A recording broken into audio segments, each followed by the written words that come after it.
Hey, boys and girls. Today, I want to dive into a new episode with Mandy, diving into a bit of a discussion around stress resilience and work life balance. I think work life balance is a discussion we've had a couple of times. And I think even the visual of looking at balance as walking or trying to balance on a rope, it's something that you're going to have to always make micro adjustments to really find something in the middle. And I think, we're a huge fan of talking about seasons, whether that be seasons of fat loss versus build versus seasons that are focused more on health being the priority versus business versus family, whatever it might be. Because even just that intention of not allowing one thing to dominate the other areas of your life for long periods of time is, I think, a worthwhile awareness to look at as well. But a really fascinating part when you start to really dive into people's frictions around balance between work and home is also their relationship with this idea of being productive. And I'm very much one of those people. Being able to get clear on, even I just went in for a chiropractor appointment earlier today, which I'm kind of diving into as a new therapy outside of a massage at the moment. Actually, quite enjoying it. It's been a little while, and I've thrown myself off motorbikes and concussions and things, so probably worth looking after my spine. But the appointment was late. They seem to be pushed back by people. So that sort of 5 minutes that I have time to sit in the chair, I think the relationship with that exact moment of like, I have 5 minutes free can tell me so much about a client, tells me a lot about myself of, oh, good, I can get some work done. Oh, good, I can pause and I can breathe and recollect. Or I can waste all that time and scroll and find a way to distract myself until I move into the next activity. The use of that 5 minutes, right, tells you so much about, are you distracting yourself from life? Are you always catching up on work? Or are you looking at it as an opportunity to pause? So I don't have time now has a really different meaning when you know how a client or how a person responds with that 5 minute gap, right? Mhm. And we've talked about this a different way, Mandy, which is I certainly know the clients that are people that are on time versus uh, ahead of time, right? Like, are you someone that gets there ahead of time for appointments, so you're never late? And you always give yourself that little bit of space to recollect or make sure you're not late. Sometimes that's because you're terrified of holding up the other person, but sometimes, hopefully, there's also a self care component to that. Or it's the on time. I'm always rushed. I can't find that park. I'm running down the road, and I'm always 3 minutes late to an activity. Now, I feel like I kind of I go somewhere in the middle of those two, depending on the day. So by no means this is the judgment of you, but yeah, look, I'd love to know where you want to start, Mandy, but this whole little breakdown of work-life balance and then the relationship with productivity is one that it's all the glue that we talk about on this podcast between nutrition and training, because you can eat the right Mm. stuff and exercise the right way, but if you run around like a madman trying to find that last park and you're late to every meeting, your Mm. cortisol's through the roof and you're not in a particularly good spot to recover or kind of be in a nice spot of health overall, because there's all of that other intricacy that comes through. Mm. I feel like this is so timely because so many people at the but work stress is the stress that never goes away, right? Yep. We can kind of sort out all the other things, but the work stress never goes away because we always have to show up every day because quite like getting paid and quite like actually having money to live and all those sorts of things. But I also feel like some of that work stress is about how we frame and how we context that particular work stress. Like exactly your point of when you get to an appointment, they're running 5 minutes late, and you've got to sit there for 5 minutes, and you've got a whole lot of stuff to do. There's another option that you could have in that moment, which is to sit there and stress about the fact that it's late and you've got all these things that you need to be doing, Hmm. and nothing's changed except that you've made the whole situation worse in your head, which your body feels as an increased stressor. And I feel like when it comes to stress or resilience or mindset in the whole how we deal with our work stress, which never goes away, so much of it is that framing of the thing. It's like, what are you actually doing it for? Do you enjoy what you're doing? Cool. So why are we viewing it through this stress lens all the time? And how can we actually shift our perception of the thing to be, I get to go and do this thing every day. I get to go and do this job that I love doing or do this thing and it's that kind of those little moments of just catching ourselves out and not thinking stupid thoughts about it when actually we're perfectly fine. We're driving to work, we're not in a rush, we don't need to feel like we're rushing, but internally we're like rush, rush, rush, rush, rush for no good reason whatsoever. Well, I think you've nailed it, which is it's self-agency, right? Which is that we feel like, how often do you catch yourself saying, I have to do this, I have to do that? Whereas all of it is a choice. And I'm actually pretty extreme on this around the whole you have a choice to do the thing, right? Like, you're one decision away from driving the car off the road. You're one decision away from quitting your job. You're one decision away from X, Y, and Z. Like you're only one decision away. Like nothing is something you have to do. You just have a choice because you prefer this life than prison, Yeah. right? Like there's so much more agency to your day than you think. There's also this unconscious nature to the routines that you go through in your day. And I think that sometimes where you feel like you don't have a choice because it's so automatic that you nearly feel that you don't have that decision-making process because your Yes. brain has shut off 90% of it, right? And I think we mistake that unconscious habitual nature of things for choice. Whereas at any point in that day, you can completely disrupt things by going home a different way or by going to the gym instead of the supermarket, right? Or Mm. the gym before the supermarket, whatever, to really make sure that there's a bit more of a breakdown of conscious intent. And I certainly noticed this when I moved into a new house, right? Is even if you had fundamentally the same routine from your workday, be like, where the hell are the cups now? Or where do I go to the bathroom? Or whatever it is, it's just in a different corner of the house. It's amazing how over the course of that month, you just feel more tired because your brain is having to work 100 times harder because nothing's automatic anymore. You don't just walk that way to go out of the bedroom or whatever it might be. Mm. And I think that awareness of that, one, will allow you to be mindful of the good and the bad habits that are already ingrained. So you can Mm. then choose to continue them or change them. But then that, as you said, the beautiful reminder of like you 100% have a choice. You have that self Mm. agency. So get rid of the word I have to because you Mm. get to. And I think that may feel like you're now having to only choose the magical things that you do in your day. No, there's going to be hard things that you don't like doing that you have to do. And actually, Maddie, I brought this up on a training yesterday that I was talking to a whole lot of business owners in this space of I don't feel motivated to exercise. I'm like, awesome. Well, do you go to work and look at your emails and go, I'm not going to do any of that today. I'm just going to leave everything for the week because I don't feel like it. Do you leave your six-year old kid at school because you don't feel like picking them up? No, you do the things because it's a requirement of your day. So why does exercise have such a high requirement that you need to see rainbows and unicorns before you walk into a gym? Like it doesn't have Mm. to have that high requirement. And I think that I don't want that to sound military or that I lack the awareness of making sure you enjoy activity. Like if you always hate exercise, something has to change. But Yeah. needing that magical nature for things to feel warm and fluffy before you do an activity is just a complete myth. And maybe I'm tangenting a bit here, but I think it ties into that choice piece. If choice doesn't mean you need to emotionally be ready for the thing, but it does need to be that it is not almost, it is a self-care activity of saying, I'm doing this thing for my mental, physical health, not to mention how Mm. it impacts others. Like we talked about last week, right? With that sort of role model aspect of how much it impacts others through my actions. But I think that choice and that agency aspect is, we started this discussion on work-life balance, but it really comes back to personal agency because there's so many things in our day already that it doesn't mean that you didn't finish at 5 o'clock. Like I would say I have more work-life balance than many people, but I work regularly past sort of 7, sometimes 7:30, 8-ish. But Mm. I do my workouts in the morning. I break up my day with a walk. I actually stop and have lunch. I take that time to pause where possible rather than just kind of keep that hum of the day going through.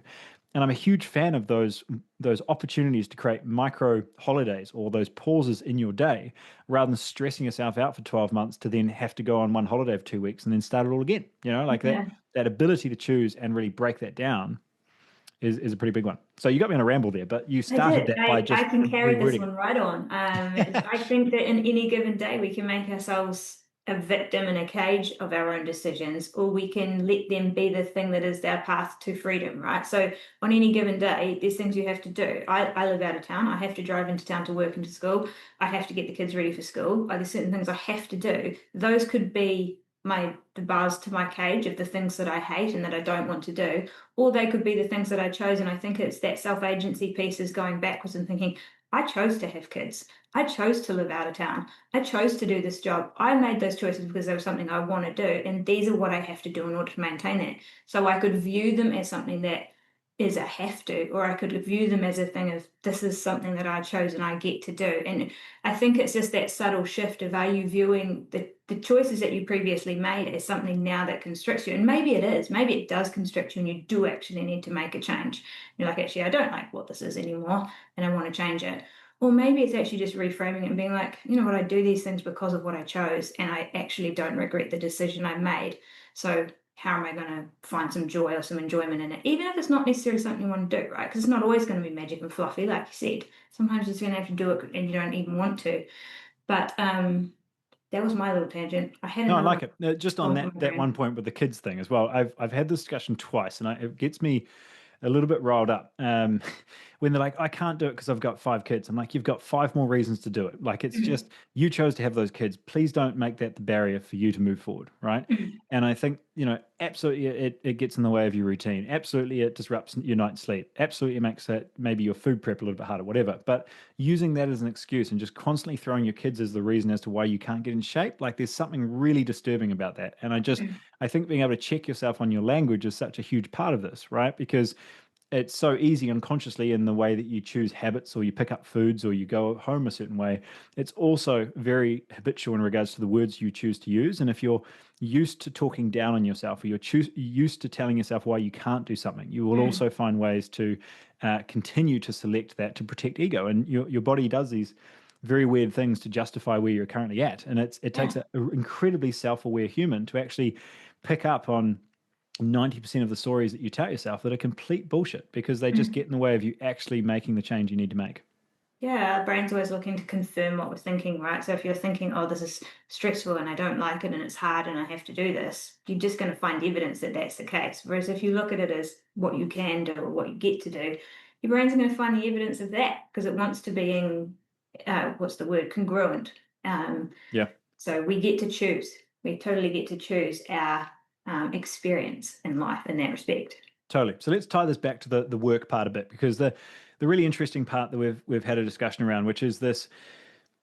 We're almost working to avoid other problems. We're working in, like we've talked about, because it's what we've done for such a long time. It's what we're really good at. And there's one, I guess, quote saying that I've had from a mentor of mine that really stuck with me for a long time, which is so many guys that get really good, guys and girls get, I always use guys as plural, so just work with me, is we're in that spot where um, we've worked for so long that we're comfortable working. We know we're productive. We know we're valuable to society. We know that we feel a level of feeling needed potentially, right? Now, there's all sorts of things we could look at there in regards to uh, self-validation, but the biggest one there is if we then go do nothing and we go on holiday, there can be a level, and not everyone's going to get this, but there's a certain amount of people that are listening to this, hopefully, that will get to a spot where they feel uncomfortable stopping because they don't feel productive, right? And they can't sit down, they have to do 10 things, they just can't sit. And I think there's the other side of the scale, which is people sitting around and are quite happy doing nothing. And I think there's also a problem there for sure. But this isn't the Mm, person listening to this podcast. It's typically the person that is looking after everyone else, doing 100 things in their day, and they're finding it challenging to fit them back in. And this is why this pause, this mini holiday per day, that permission to actually just self-reflect and self-soothe in some forms can be so challenging as it feels so unproductive. It feels so uncomfortable. mm, So what I was going to say is a mentor of mine said to me, work feels productive because it's a muscle you've built. Joy or space doesn't feel productive because it's a muscle that is withered away, right? mm, And we see so many versions of this, and one that comes to mind all the time is mums that have looked after their kids for 20 odd years, they've now left home. And they're like, what the hell is left of me? And there's very much such a redefinition of what I enjoy, what I should do, what hobbies I have, how I look after my own body. So whether it be that sort of self-care of kids and family, or whether it be the work environment that in many ways can be your personal project or even baby, mm, that when you transition your values, that you realize that it's not all about, this new project, all about making money. There's a shift towards health being on that list, or maybe you finished up at that job and it's completely changed, right?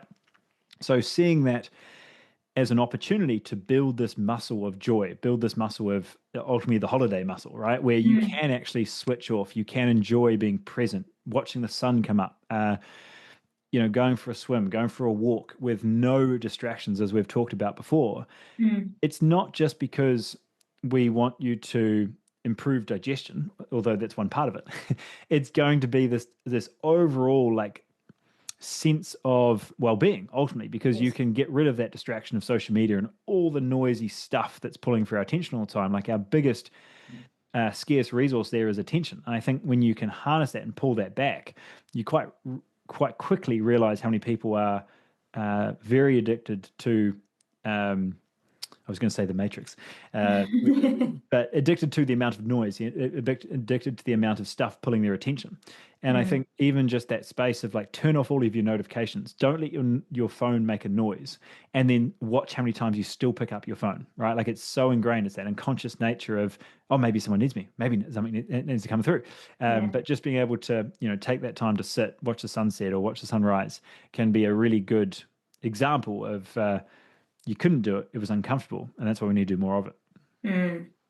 I've made a subtle shift just in the last couple of weeks because generally I'm a pretty well person, but the thing that gets me makes me feel, that whole aspect of vitality and energy and just feeling good is what's going on in my headspace where it Yeah. just gets too busy. And when you get into that space, it gets easier and easier to feed it because stopping is uncomfortable.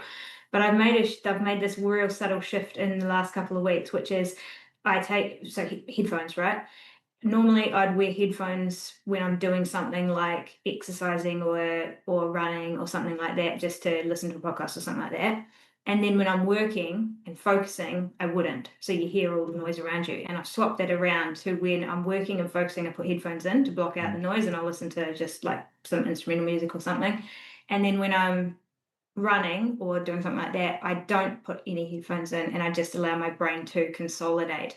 And man, subtle shift, just a swap, but it's Mm. made such a difference to my mental clarity, my productivity, I think my sleep quality, all of those things. Because in that time when your body's moving, right, you're doing something, but your brain can just tick over and work through some layers of some things. And then in Yeah. your focus time, when you need your brain to just be focused on something, you're blocking out all the external distractions and noise so that Mm. you can actually get into flow. And it's kind of like training this effective brain response rather than just getting all scattered. And it's that scattered nature that really feeds that stress, in Mm. our work life, in our day-to-day life of when you bring your work stresses home into the house because you haven't shut off all the tabs in your mental space or whatever. Being able to learn to manage that doesn't actually mean removing any of it, just as learning to handle it better, right? Yeah. Yeah, I agree with that. I've got a more micro version of that. I think for me personally, it would be my self accountability around my workouts. Of if I'm picking my phone up after every set, and I Mm, notice that I'm that much more distracted, and I'm going a bit chipmunk, and I need to pull it back a bit. But I also notice that when I notice that, and I need to put my phone down for the next few days, especially that first workout. Every time I'm like, no, don't pick up your phone. You almost don't know what to do with yourself. I'm like, do I yeah. usually look at the mirror here or do I look at the ground? Or like, you just feel like real awkward again. Whereas when you're in the flow, you finish the set, you'll focus on your breathing, you might sort of readjust your form, you'll think about the next set. And that time is just so reflective and so sort of like in pause Mm, before you go to the next set. But as soon as your chipmunk phone comes up and you remove it again, like that's almost the real meaning is you remove that first when you put it away. You're like, what the hell do I do with this time? It mm, feels really uncomfortable. yeah, So I yeah, think, you times that by 100 and it's reinforced over 20 years. And every single time that you sit down, oh, I could just catch up on this thing or I could scroll on social media. Like I 100% get it. And yeah. just being able to I actually kind of pull it back to imagine even just zooming back, 40 years, 60 years, where you wouldn't have this little phone in your pocket. And there would be other things that you would do. You'd talk to the person next to you, you might pick up the newspaper, you might, whatever it is. Uh, and I think just being able to kind of get a little bit of that back into when you're waiting in the weight room to go into chiropractor, right? Like that's Mm, the sort of space that it's not work-life balance and it's 100% work-life balance because it's mm, making the most of those pauses throughout the day that actually are the time for you, not that mm. you need to cram all of your work into 6 hours and then run out of the door and make sure that you're present at home. Because let's be honest, you go home, watch TV, where do those 4 hours go? And then you go to bed. Yeah, Like if yeah. you could break that down, and even if you did work later but you broke it up throughout the day, I'm actually a bigger fan. Well, that's why I do it that way personally, is I Mm, I work when I'm energized, and when I'm tired, I go for the walk. And I think even that's the subtle thing I actually wrote down before we started is instead of the coffee in the afternoon, go for a walk. It actually takes probably about the same amount of time you faffing around putting the coffee together and coming back to the table, but you'll get double the amount of energy long term. And I think there's just that simple, that subtle shift towards what if we could double your productivity of your afternoon by taking 10 minutes out of the day? Would you do it? Most people would say that's a pretty good trade. But when it comes to emotionally opening that door with your shoes on, going for a 10-minute walk, you always justify, I'm too busy, I have to just get that coffee and go back. And you Mm, know that it's one of the key reasons that your digestion and your sleep quality and your hormonal profiles and all this other stuff isn't working because you simply don't give yourself permission, right? And I'm talking to myself just as much as I'm talking to who's listening, right? That 10-minute walk, that ability to pause. And I was quite happy with this yesterday, Mandy. I had half an hour left. I had this big presentation that was usually overlapped of my walk. Now, I don't usually let that happen, but in this case I had, which meant that it was a little bit more condensed on when I could go for a walk. I had a couple more calls I needed to get out of the way. Once I'd pulled myself away from the screen, I had half an hour to work with. So I quickly had a meal. It took up 15 minutes of that. And then I had 15 minutes left, which was like, oh, damn, I don't have enough time for a walk. I'm like, nope, I've still got 12 minutes to walk, and then I can get back for this next meeting, right? And I felt significantly better for it, right? So it wasn't, the usual 40-minute loop that I might do at that 2 o'clock. Obviously, didn't happen, but I still got out the door. I still got some fresh air, and then I was ready for that next call. And it was significantly better because that was 4 o'clock, and by the time I was finished with the next call, it was already dark at 5:30, and I can absolutely still walk in the dark, but it's not the same in regards to the mm, sunlight and sort of breaking up the day. So that was a mm, really nice example of that 10-minute walk, giving yourself permission, and also that sort of all the stuff we say of like it's a waste of time because it's 10 minutes away from the desk as being too long, or it's not enough time to be impactful because I don't have half an hour. Both of those are mm. incorrect. Go for the walk. Yeah, And just yeah, a really yeah. nice way to break it down. I think that it highlights the point too that is often those little we shouldn't downplay what those little things are. Like Yeah. the taking 5 breaths before a meal is so minuscule, but it makes such a difference. Going outside for 10 minutes to go for a walk, so easy not to do, seems so little, it's not really burning any calories. So easy not to do, but it's more than just what you get from that walk. It's the signal that you are still holding that line of this is still important to me and this is still something I'm going to prioritize regardless. And the Yep. more you do that, that's that building that muscle, right? Yep. That's building that muscle of the pause or the break or whatever it is which you're trying to build. It's not about going for 2 hours, once a week. You're better off to spend a shorter amount of time consistently to get Yep. that better muscle growth with that activity. Yeah, 100%. Well, hey, I'm gonna really wrap this up with what you said before. It's 100% just self-agency, just reminding yourself that you get to choose, and everything in your day is a choice. You have obligations, you have people relying on you. All of that is true, but it's still 100% a choice because you choose to make them happy, you choose to make them a priority, you choose to make that deadline or appointment important. Uh, and all of that just allows you to realize that there is always an opportunity in the busiest of days to just pause and breathe. And it might be as simple as you don't even get off the Zoom call that you're on, but as someone else is talking, you're taking 5 deep breaths, right? Mm, And that is just like the ultimate pinnacle for me in regards to the ability to choose is no matter how busy that day is, I've still got control of my breath throughout that day. I've still got the ability to find that 10 minutes for a walk. I've got the way that even though I've got the next 2 calls, I'm going to do the next one walking, right? There's all these opportunities when you allow yourself to bring it to the surface. And I think when you really bring this personal discipline and personal uh, respect into the same light, they are 100% the same thing, is when you mm, give yourself a level of self-respect, you're going to look after yourself. You'll also notice that typically discipline improves because you're doing it for you, not to you. yeah. And I think if that really wraps up this stress resilient piece, I think we've done quite well because balance is not an external thing that we're trying to find as a perfect ratio. It's very much an internal tolerance of the stresses in our day and finding ways to really make the most of it. So self-agency all the way. Mandy, I really like those nuggets from that. And team, hopefully that's one to really reflect on. Give yourself your 5 minutes or so before, skipping to your next podcast or going into your next meeting to just have a little think about that self-agency aspect. Where could you bring in that pause, or at very minimum, take that 5 deep breaths and move on with your day.